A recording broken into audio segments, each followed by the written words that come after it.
વિશ્વ આદિવાસી દિવસ નિમિત્તે ભરૂચના ઈદગાહ વિસ્તારથી વિશાળ રેલીનું આયોજન કરવામાં આવ્યું હતું। રેલી શહેરના વિવિધ માર્ગો પરથી પસાર થઈ બાબા સાહેબ ડોક્ટર આંબેડકરની પ્રતિમા સુધી પહોંચી હતી। પરંપરાગત પોશાકમાં સજ્જ યુવાનો ડીજેના તાલે નાચતા ગાતા ઉત્સાહપૂર્વક રેલીમાં જોડાયા હતા। રેલી દરમિયાન એક તીર એક કમાન આદિવાસી એક સમાન સહિતના નારા લગાવવામાં આવ્યા હતા। સમાજના આગેવાનોએ આદિવાસી સમાજને એકતા, સંસ્કૃતિ અને પરંપરાનું જતન કરવાની સાથે સર્વાંગી વિકાસ માટે શિક્ષણને પ્રાથમિકતા આપવા અપીલ કરી હતી। નવી પેઢીને શિક્ષિત બનો અને સંગઠિત બનોનો સંદેશ આપી પોતાના હકો અને અધિકારીઓ અંગે જાગૃત કરવા અનુરોધ કરવામાં આવ્યો હતો। સમગ્ર ઉજવણીમાં આદિવાસી સમાજની એકતા, સંસ્કૃતિ અને પરંપરાનો અનોખો સંગમ જોવા મળ્યો હતો।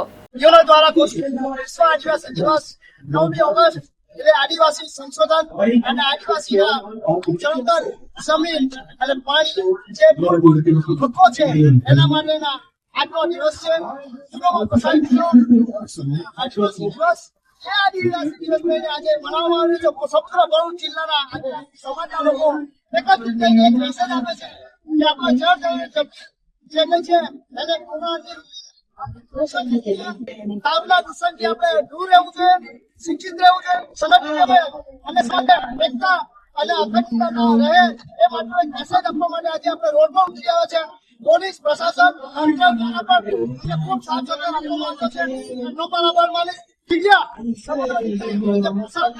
મારા સમાચારો અને આદિવાસી જગ્યા લઈને